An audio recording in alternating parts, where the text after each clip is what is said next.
손비나 그의 목소리는 마이크를 타고 흘러나왔지만 그 한 줄은 스피커를 통해서가 아니라 사람들의 마음속 깊은 서랍을 열었다. 화면에 뜬 집값은 화려하지 않았다. 오히려 민망할 만큼 소박했다. 그런데 그 소박함은 얕지 않았다. 숫자 뒤에 깔린 시간과 결심과 기억이 무대 위의 조명을 삼켜버렸다.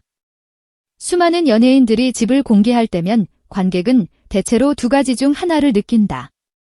부러움이나 의심. 그러나 그날 우리는 전혀 다른 감정을 맛보았다. 놀람이었고 그리고 곧 이어지는 울림이었다. 그 울림의 중심에는 한 문장이 있었다. 내가 거기서 잘 됐거든요. 그 문장은 단순한 자기 고백이 아니었다. 그것은 선언이자 증명, 그리고 초대였다. 그는 숫자를 내밀지 않고 가격표를 들이밀지 않았다. 그는 오래된 문턱의 기스, 주방 싱크대에 난 작은 얼룩, 마루에 박힌 발자국의 흔적을 말하는 대신 그 모든 것을 지켜온 시간을 말한 것이다. 8년의 사람들은 처음에 그 시간을 실패로 읽었다. 팔리지 않았으니 못 팔았던 집, 실패의 흔적이라 여긴 것이다. 그러나 그는 달리 말했다.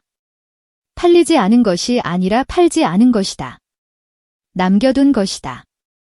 지켜온 것이다. 이 사회는 흔히 소유를 권력의 지표로 환원한다. 연예인의 집은 곧 위계와 성취의 좌표가 되는 세상이다. 고급 주택, 유명 동네, 높은 시세. 그것이 곧 이야기의 시작이고 끝이 되는 경우가 많다. 그러나 손비는 그 좌표계를 빼내어 다른 세계에 놓았다. 그는 서울의 바쁜 동선을 포기하지 않았다. 스케줄과 촬영과 공연은 여전히 서울을 중심으로 돌아간다. 그렇다고 해서 그는 그 바쁨과 기억의 집을 혼동하지 않았다. 그는 하나는 일의 집, 하나는 존재의 집으로 분명히 나누어 두었다. 그 분리는 단순한 선택이 아니었다. 그것은 태도였다. 태도는 사람을 설득하는 숨은 언어다.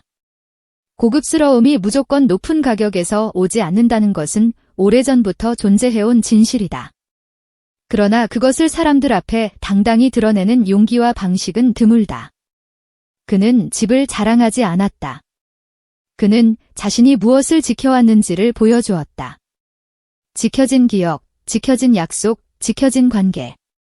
그 집은 단지 건물이 아니라 시간을 품은 그릇이었고 그릇 안에는 부모의 발자국, 첫사랑의 설렘, 소중한 실패의 작은 상처들이 고스란히 남아있었다. 그러니 사람들은 얼어붙었다. 얼어붙음은 놀라움의 일종이다. 얼어붙음 뒤에는 질문이 따라온다.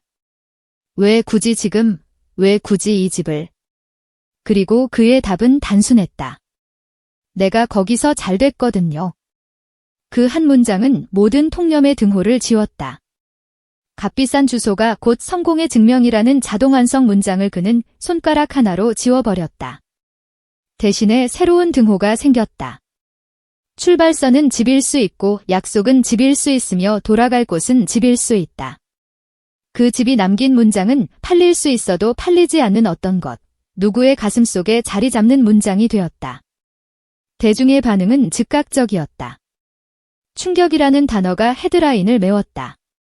하지만 시간이 흐르자 충격은 감동으로, 감동은 공감으로 바뀌었다. 누군가는 부모에게 전화를 걸었고, 누군가는 오래 미뤄둔 고향 방문을 예약했다. 누군가는 잠자기 전 자신이 지켜온 물건을 다시 바라보았다. 그 반응의 핵심은 숫자가 아니라 감정이었다.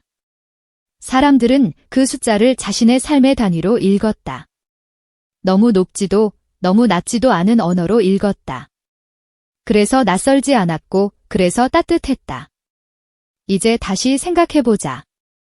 만약 그가 초고층 펜트하우스의 사진을 펼쳤다면 어땠을까?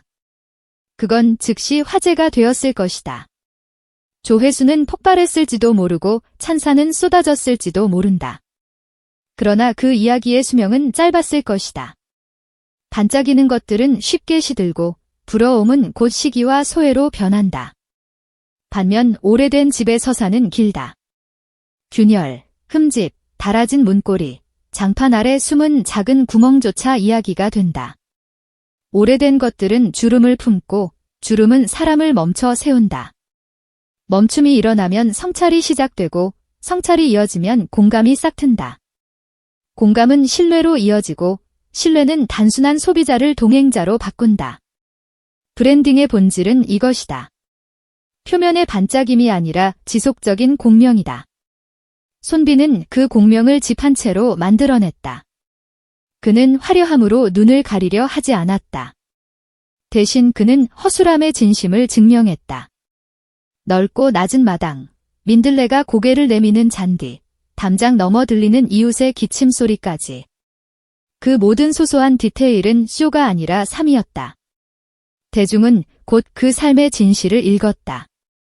그 진실은 사람들로 하여금 자신의 삶을 돌아보게 했고 그 결과로 손빈의 이야기는 우리의 이야기가 되었다. 여기서 주목해야 할 또 하나의 요소는 말의 호흡이다. 그는 말할 때 기교를 부리지 않았다. 과장은 없었고 은유는 최소화되었다. 그 대신 그는 침묵의 길이를 조절했다. 말 사이의 공기, 멈춘 시간, 그 시간에 스며드는 관객의 숨소리. 모든 것이 서사의 배열을 만들었다. 숫자는 그 배열의 일부에 불과했다. 진짜 핵심은 말의 맥락, 호흡, 그리고 그 호흡에 실린 진심이었다. 그래서 사람들은 눈물을 흘렸고 누군가는 박수를 머뭇거렸다. 우리는 이 사건에서 많은 것을 배울 수 있다. 첫째, 가치의 척도는 다양하다. 가격표가 모든 것을 설명하지 못한다. 둘째, 진정성은 포장보다 강하다. 아무리 반짝이는 포장으로 가려도 진정성 없이는 오래 가지 못한다. 셋째, 공감은 전략이 아니라 결과다. 공감을 얻기 위해 일부러 연출하는 순간, 그것은 공감이 아니라 셈법이 된다.